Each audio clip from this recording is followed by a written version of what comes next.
They came from all over our great nation. Men and women, soldiers and airmen, active duty, National Guard, all came down here in Haiti to help out their neighbor down south. Hi, I'm Lieutenant Colonel Kirk Hilbrecht from the Kentucky National Guard, and I'm here to tell their story. It's not just an active duty story, it's also a Guard story. I'll explain. Within 12 hours of the devastating earthquake hitting here in Port-au-Prince, Haiti, the Kentucky National Guard deployed 2 combat controllers from the Special Tactics Squadron down here. They actually set up air operations adjacent to where that helicopter is behind me. Being augmented by the Special Forces, our 2 air traffic controllers manned operations 24/7 and called in approximately 200 fixed-wing aircraft a day on this ramp.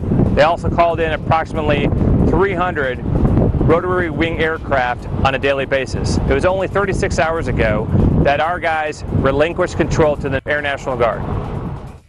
I'm Lieutenant Colonel Mike Duncan from the 245th Air Traffic Control Squadron, South Carolina Air National Guard. I'm the commander of the unit there. Well, we are the 260th Air Traffic Control Squadron from New Hampshire is actually only the lead in this unit and this deployment.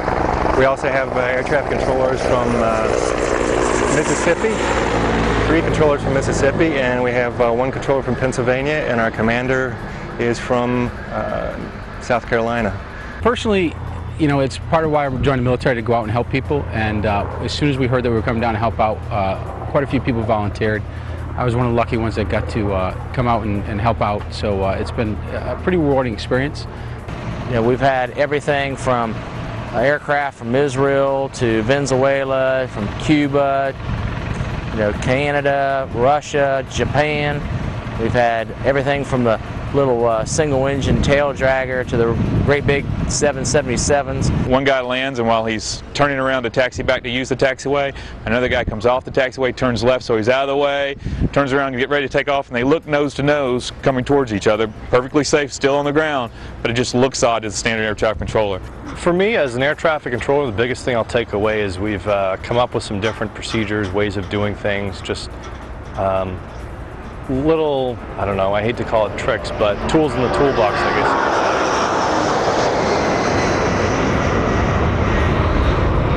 They have very limited resource here in regards to ramp space and availability of aircraft types and landing locations, so these guys are really on top of it and they're doing a great job. I'm actually an air traffic controller on the outside world, which certainly has helped. There's been quite a few aircraft flying in and out here, all different types, helicopters, fixed wing. So having that experience and doing this on a daily basis, because we are a Guard unit, not everybody does this on a daily basis, but I have the luxury of being able to do that. That has definitely helped me prepare as much as I could for a situation like this. I guess the biggest surprise to me was the amount of aircraft as the world has come together to bring the amount of supplies in. Some of these guys have left civilian jobs where day in and day out they're not doing air traffic control, but in a matter of 2 days they picked it up and they're running with it. Our state's known as the hospitality state. We're real big on helping out everybody as much as we can. It feels good, you know, returning a favor, especially after like Katrina and stuff. You know, a lot of people came and helped us out there, and it's good to be able to get out and return the favor, even to some of these other countries. True enough, they couldn't get up there to help us, but it's good to get down here and help them when they need it. My biggest surprise was actually the amount of aircraft that the combat controllers were able to work in such a obscure situation. The other thing that really surprised me was how efficient the people behind me are. It's been phenomenal. These are the life and blood of the entire country right now. They're the reason why people are still living. We get a chance to work with some of the Haitians day in and day out. We're in the center with them. We get to see them. They appreciate what we're doing here. They know that our job here is to get the aid in for them, for their families. They talk to us about it all the time, and they do appreciate what we're doing. They appreciate what the United States in general is doing for them. So it's an important mission. It's a mission that all 13 of us volunteered to do. There was not a single person here who was forced to come here. We all wanted to be here. Like the other 10,000 that are here, I imagine, they want to be here as well.